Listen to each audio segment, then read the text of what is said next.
Henry VIII was only 17 years old when he became King of England in 1509. He was tall, athletic, and charming, desperate to prove that he was stronger and greater than his father. And from the very first days on the throne, he wanted power, glory, and a legacy that would make people remember his name forever.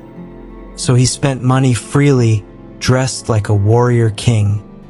He threw lavish celebrations and pushed England into wars to show Europe that he was not a weak young ruler but a man to be feared. And early on it worked. People loved him, nobles praised him, and the country saw him as a golden prince.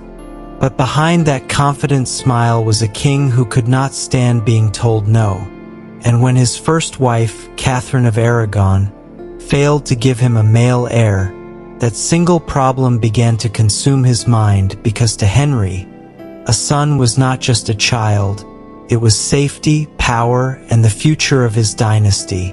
And when the church refused to let him divorce Catherine, Henry did something no English king had ever dared to do before. He broke England away from the Catholic Church, declared himself the head of the Church of England, and destroyed centuries of religious authority just to get what he wanted. And for a time this made him even more powerful. Monasteries were torn down, their wealth was seized, his enemies were silenced, and anyone who stood in his way was accused of treason, imprisoned, or executed. And as Henry grew older, his body grew heavier, his temper darker, and his rule more dangerous, because the same king who was once admired for his strength now ruled through fear, marrying and discarding wives as if they were tools, executing close friends, and trusting fewer people each year, until the man who once symbolized hope and energy became a paranoid ruler locked inside his own palace, surrounded by silence and obedience, still powerful, but no longer respected in the same way, as Henry's body continued to fail him. His mind hardened even more, and the king who once rode horses for hours now struggled to walk across a room. His legs swollen, ulcerated, and constantly in pain, a daily reminder that time was winning. And this fear of weakness pushed him to tighten his grip on England even harder, ruling through written orders, executions, and constant suspicion, because by now Henry trusted no one fully, not his advisors, not his nobles, and certainly not his wives. And this is where the fall of Henry VIII truly takes shape, not in a single event, but in a slow decay of power mixed with terror, starting with Anne Boleyn, the woman he destroyed the church for, the woman he claimed to love more than any other, who was suddenly accused of adultery, incest, and treason when she failed to give him the son he wanted.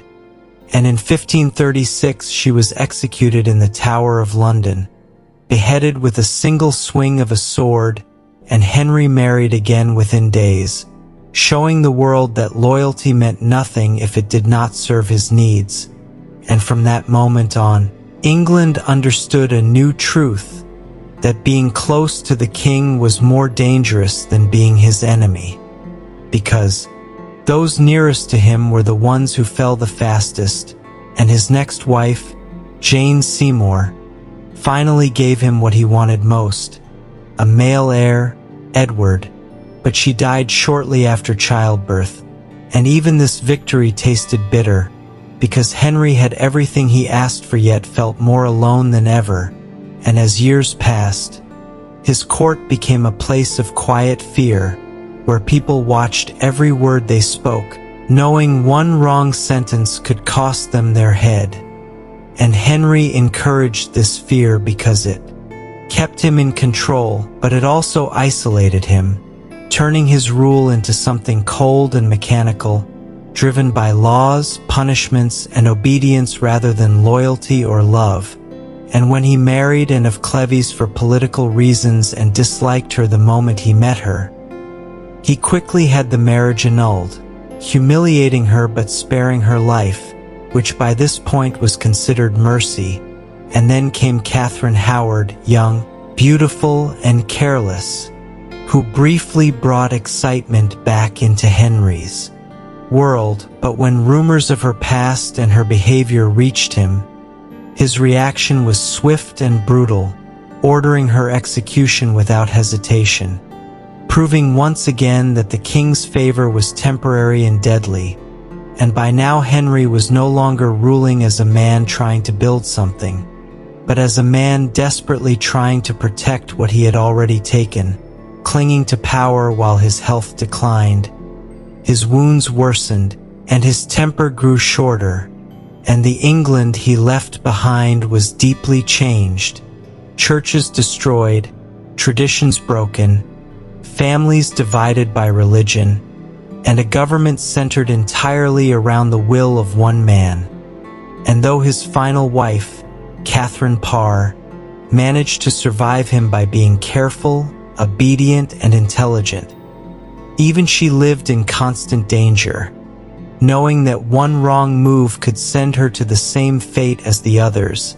And in Henry's final years, he rarely appeared in public, his body too large and damaged, his legs unable to support him, carried from room to room, still issuing commands, still signing death warrants, still demanding obedience, but no longer inspiring fear through presence, only through reputation. And when he died in 1547, England did not erupt in grief or celebration, but in quiet relief, because the reign of Henry VIII had been a storm that reshaped the country forever, creating a powerful monarchy, a new church, and a legacy of fear and ambition. And though he is remembered as one of England's most famous kings, his rise was built on charm, strength, and confidence, while his fall was built on obsession, cruelty, and the inability to accept limits, leaving behind a kingdom stronger on paper, but deeply scarred by the rule of a man who could never stop wanting more after Henry was gone. The damage he left behind became clearer with each passing year, because the strong hand that once held England together through fear was suddenly missing, and the kingdom was now ruled by a fragile child. His son Edward VI, only 9 years old, sickly, thin, and completely unprepared to carry the weight of a crown shaped by his father's violence and ambition. And the men who stepped in to rule for him did not have Henry's authority, which led to power struggles, religious chaos, and instability that showed how much the country had been held together by one man's force rather than true unity. And this is where Henry's fall becomes permanent, because his decisions could not survive without him. The Church of England he created became a battlefield between Catholics and Protestants. Families were torn apart over belief, and the executions Henry normalized continued even after his death, proving that fear had become part of the system itself. And while Henry had believed he was securing the Tudor dynasty, the reality was far more fragile. Edward died young. Mary I ruled through blood and vengeance, trying to undo her father's break from Rome. And Elizabeth I spent her reign carefully balancing power, faith, and image to avoid becoming the kind of ruler her father had been. And yet Henry's shadow followed them all, because every monarch after him learned the same lesson, that absolute power could build a nation quickly, but it could also poison it from the inside. And when people later looked back at Henry VIII, they saw not just the king with 6 wives, but a warning, a man who had everything a ruler could want: strength, authority, loyalty, wealth, and yet was never satisfied, never secure, and never at peace. And the boy who once dreamed of glory ended his life surrounded by guards, weighed down by pain, ruling through paperwork instead of presence, feared but not loved, obeyed but not trusted. And while England became more powerful under his reign, it paid for that power with blood, silence, and broken traditions, making Henry VIII the king whose rise was bright and unforgettable, but whose fall was slow, heavy, and impossible to escape, leaving behind a legacy that still defines English history not as a story of triumph, but as a reminder of what happens when one man's desires are allowed to reshape an entire nation without limits.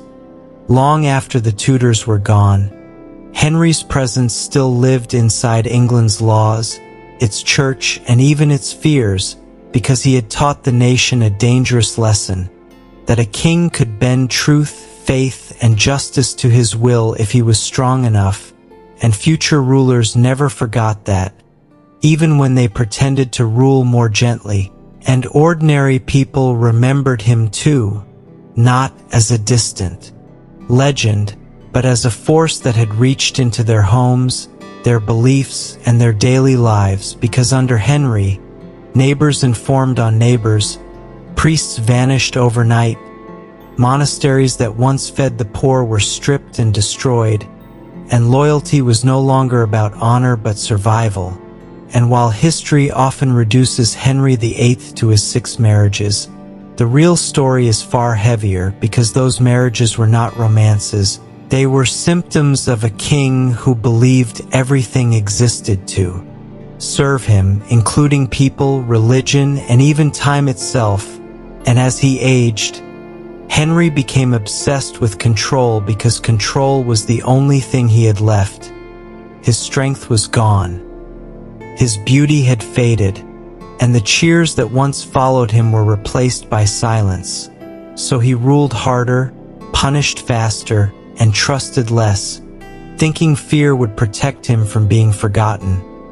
But in the end it did the opposite, because fear outlived him, spreading into the reigns that followed, shaping England into a country cautious of its rulers and deeply aware of how dangerous unchecked power could be.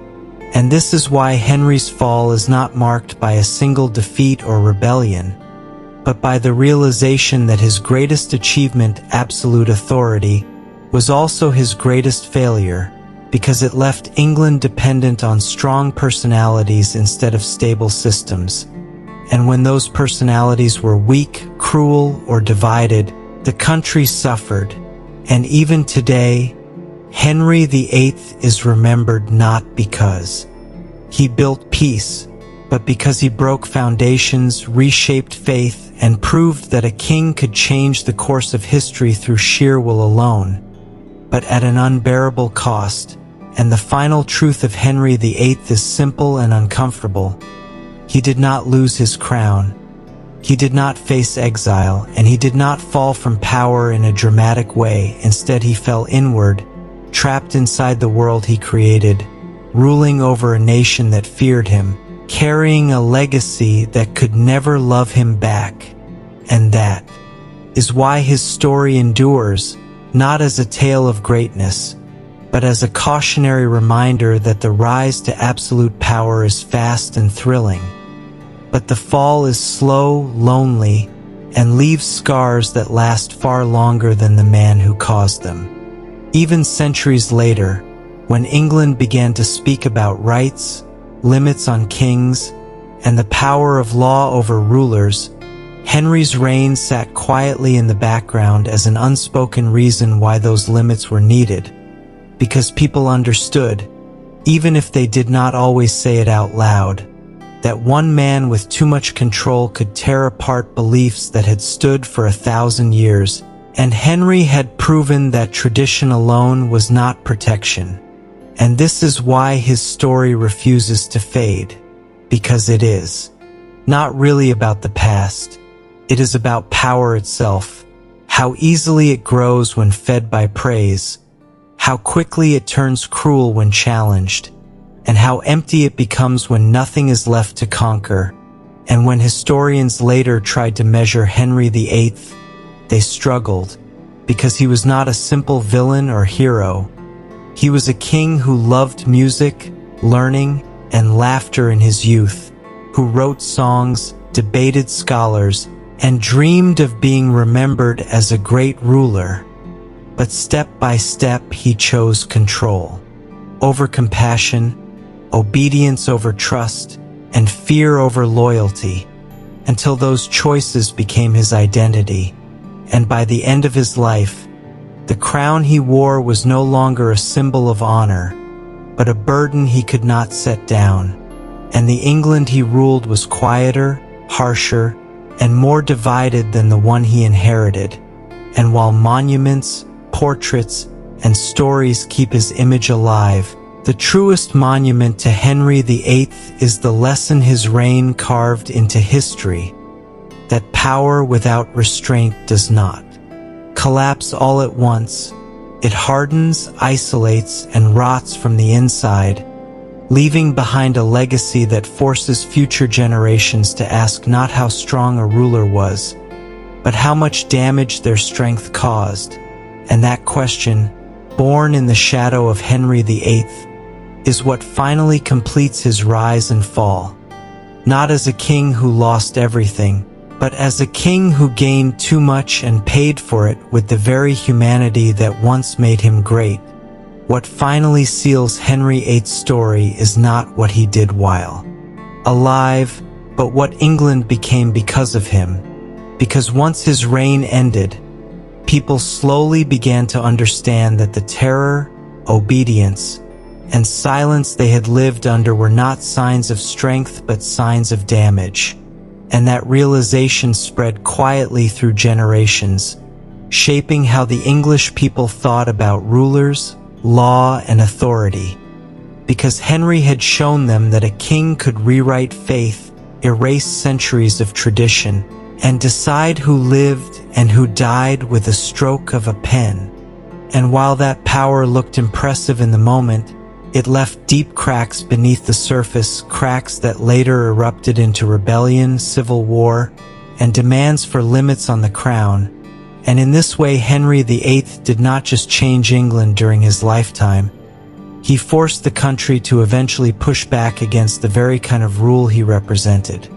And that is why his reign feels like a turning point rather than an ending, because everything that came after, the struggle between Parliament and monarchy, the fear of tyranny, the slow construction of rights and laws meant to restrain rulers, can all trace part of their origin to the damage caused by one man who refused to hear the word no. And when people today imagine Henry, they often see the exaggerated image, the wide stance, the heavy robes, the confident stare. But the real Henry was far more fragile than that image suggests. A man terrified of losing control, haunted by the idea of weakness, and obsessed with leaving behind a legacy that proved his greatness, and that fear shaped every brutal decision he made, every execution he ordered, every relationship he destroyed. Because to Henry, mercy looked like vulnerability, and vulnerability looked like failure. And in trying so hard to be remembered as a powerful king, he ensured that he would instead be remembered as a warning. And even his greatest achievement, the creation of the Church of England, was born not from belief or reform, but from impatience and desire, which meant it carried instability from the very beginning, splitting families, fueling conflict, and leaving England permanently divided over faith. And while later rulers tried to stabilize what Henry broke, they could never fully undo the way he taught the nation to fear authority.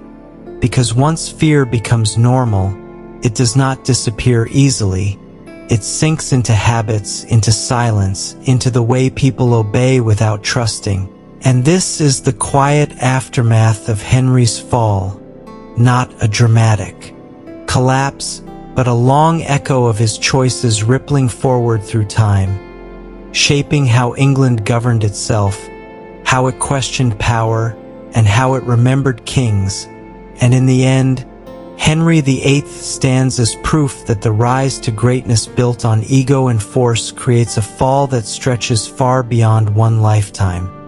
Because while he died in a palace, still crowned, still obeyed, the England he left behind spent generations recovering from the weight of his rule. And that recovery, slow and painful, is the final chapter of his story, a reminder that true strength is not measured by how much a ruler can take, but by how much they choose not to destroy when they have the power to do so. What makes Henry VIII impossible to escape in history is that his reign did not end cleanly. It bled forward, shaping the instincts of rulers and the fears of ordinary people long after his body was buried. Because England had learned to live under a king who treated the nation like an extension of his own will. And once that lesson is learned, it changes how everyone behaves. Rulers become cautious of appearing weak, subjects become cautious of speaking freely, and loyalty becomes something measured by silence rather than belief. And this atmosphere did not vanish with Henry's death. It lingered in courtrooms, churches, and council chambers, because the memory of how quickly favor could turn into death was still fresh, and people adjusted their lives around that memory, choosing survival over honesty, obedience over conviction. And this is perhaps the most lasting damage Henry caused, not the executions or the broken marriages, but the culture of fear that taught a nation to watch itself. And even as England slowly moved toward stronger laws and limits on kings, that fear acted like a shadow, reminding everyone why those limits were necessary in the first place. And Henry himself, stripped of titles and dates, becomes almost tragic when seen this way, not because he was wronged, but because he was consumed by the very power he chased, starting his life as a gifted, confident young ruler with endless possibilities, and ending it as a man trapped by suspicion, pain, and the need to control every outcome, unable to stop, unable to soften, unable to step back, because stepping back would mean admitting that force alone was not enough. And Henry could never accept that. And so his fall is not marked by a rebellion storming the palace or a crown taken from his head, but by a slow narrowing of his world, fewer friends, fewer joys, fewer moments of peace, until all that remained was authority without warmth, command without trust, and a legacy built on fear rather than love. And this is why, when people speak of Henry VIII today, there is always an unease beneath the fascination, because his story asks an uncomfortable question: how much damage can be done by a ruler who never loses? And the answer, written across decades of English history, is clear: that unchecked power does not need defeat to fail.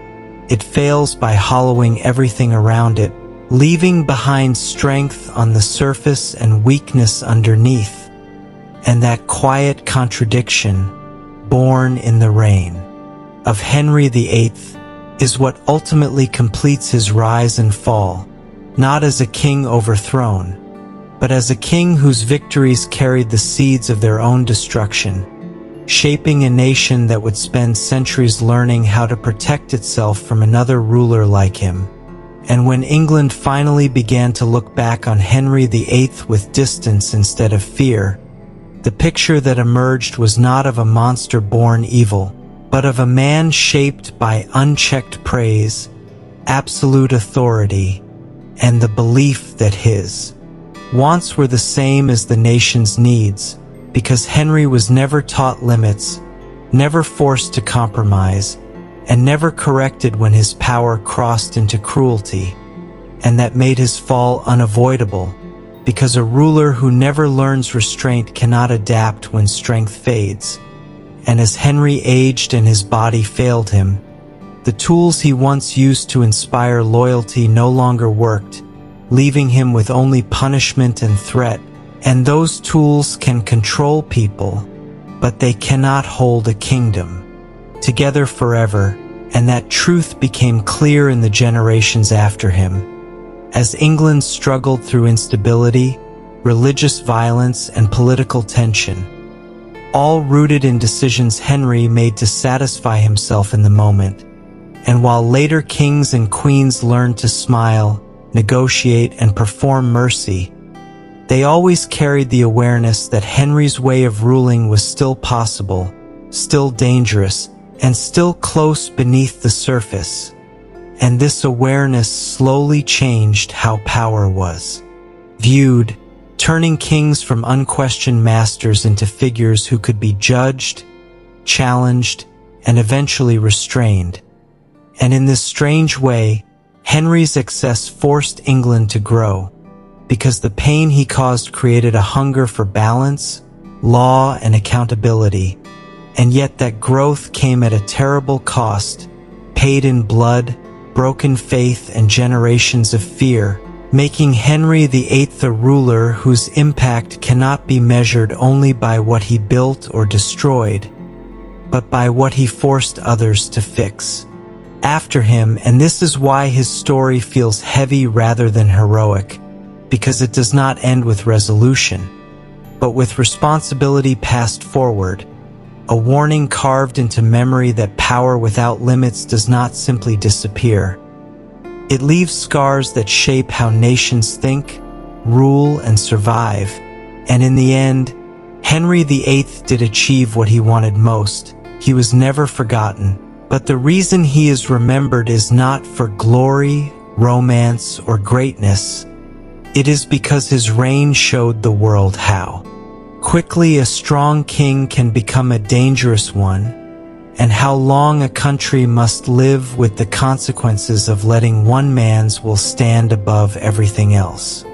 By the time the story of Henry VIII finally settles, what remains is not the image of a powerful king standing victorious, but the echo of choices that could never be taken back, because England moved forward carrying both the strength and the damage he left behind, a nation with a powerful crown, a separate church, and a deep awareness that authority without restraint can destroy as much as it creates.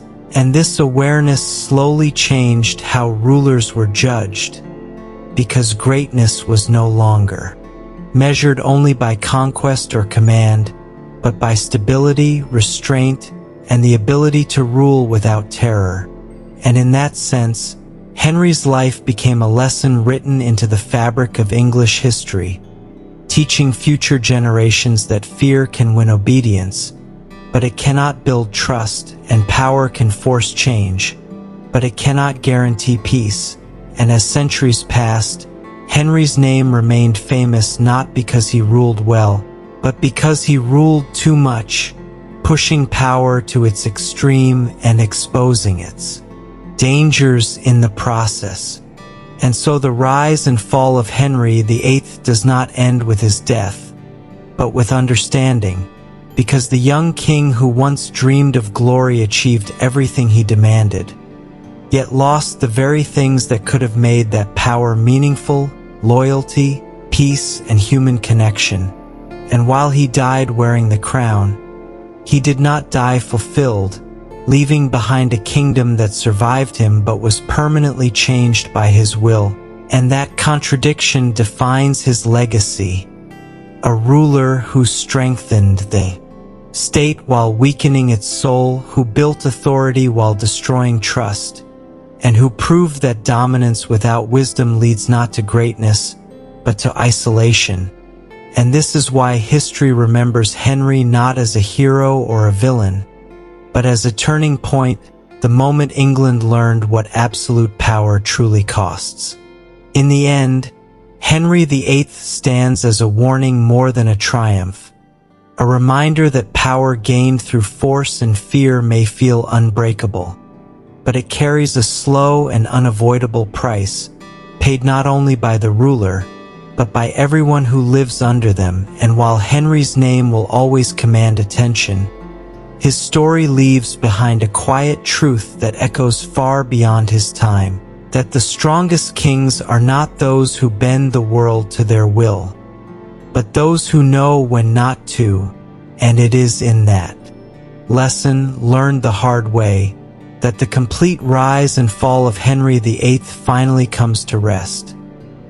Even as Henry VIII passed from life to death, the ripples of his decisions continued to spread across England in ways that were both subtle and profound, because the country he left behind was one that had been reshaped not just physically through new laws and the establishment of the Church of England, but psychologically, socially, and politically, and this reshaping carried consequences that his successors would feel for generations, because Henry had shown that the will of one man could override centuries of tradition, that a king could redefine faith, punish without trial, and remake families, loyalties, and institutions simply to satisfy personal desires, and this created a double-edged inheritance. On one hand, England emerged as a stronger, more centralized state, capable of asserting itself in Europe in ways it had never managed before. But on the other hand, the society he left behind was cautious, wary, and scarred, because obedience had been bought with fear rather than respect. Trust had been eroded by betrayal and execution, and people had learned that speaking truth to power could be fatal, a lesson that would shape not only political life but social behavior, culture, and even religion for decades to come. And this tension between strength and damage is the true weight of Henry's fall, because while he may have consolidated power, he also hollowed it from the inside, leaving a crown that was both dominant and fragile. A kingdom that could survive but was haunted by the memory of how easily it could be broken, and those who came after him, Edward, Mary, Elizabeth, were forced to navigate the dangerous legacy he left behind, balancing fear with diplomacy, power with caution, and reform with reconciliation, because the world Henry built required constant vigilance, and his successors could never assume that obedience was genuine, loyalty was secure, or faith was stable, because all of those had been tested, reshaped, and weaponized under his rule. And even as historians later tried to measure Henry's achievements, they were confronted by the same contradiction that defined his life, that a man who could conquer the state and remake a church could also sow fear, instability, and division so deeply that generations would struggle to recover. And this struggle became part of England's identity, shaping its politics, religion, and understanding of leadership for centuries, because the lessons of Henry VIII were not abstract. They were lived, experienced, and internalized by every noble, priest, and citizen who survived his reign, and in that way, his influence stretched far beyond his lifetime, because the fear he instilled did not die with him. It lingered like a shadow over councils, parliaments, and courts, reminding everyone that power without restraint is dangerous, that authority unchecked is destructive, and that a single ruler's obsession can remake the world, but at a cost that cannot be measured in wealth or victories alone, only in lives disrupted, faith broken, and traditions shattered. And this is why Henry's fall is not dramatic in the way one might expect. It is gradual, internal, and enduring. And so, when we arrive at the final chapter of Henry VIII's life and legacy, what remains is not the image of a king surrounded by wealth, power, and awe, but the intricate, far-reaching consequences of a reign that was as ambitious as it was destructive, because Henry did not simply rule England. He remade it, rewrote its rules, and reshaped the lives of every person under his crown, from nobles to peasants, clergy to merchants, and that remaking carried both triumph and tragedy, because the England he left behind was stronger in authority but weaker in trust, more centralized in power but fragile in spirit, and forever marked by the fear that obedience without question could be demanded by the crown. And this tension is the true weight of his story, because Henry's life shows how greatness and danger are inseparably linked when ambition is absolute and unchecked, and how the pursuit of a personal legacy, a male heir, or unquestioned authority can create achievements that are remarkable in the moment yet costly beyond measure in the long run. And in this, Henry VIII becomes not just a historical figure, but a lesson, a cautionary tale, a symbol of the duality of power, where brilliance can coexist with cruelty, strength can coexist with fragility, and victory can coexist with loss, because in the end, the man who wanted to be remembered above all else succeeded, but the memory he created was complicated, filled with fear, admiration, horror, and awe, and it teaches that true leadership is measured not only by what is achieved but by what is preserved, by the lives touched, the faith honored, the loyalty earned, and the stability maintained. And Henry VIII achieved incredible things. He expanded the monarchy, created a new church, strengthened the state, but at a cost that was personal, social, spiritual, and political, leaving scars that would take generations to heal. And even as historians and storytellers dissect his reign, what stands out is not just the spectacle of his life, but the enduring human lesson that power without restraint, desire without limits, and fear without balance cannot last without exacting a price. And England itself, though it eventually grew stronger and wiser, had to learn to live in the world Henry VIII left behind, where absolute authority was a reality, obedience could be deadly, and the shadow of one man's choices could shape centuries of history. And that shadow stretches even into modern times, because the story of Henry VIII is not just the story of one king. It is the story of what happens when human ambition meets human frailty, when brilliance meets obsession, and when the pursuit of greatness is allowed to consume everything else.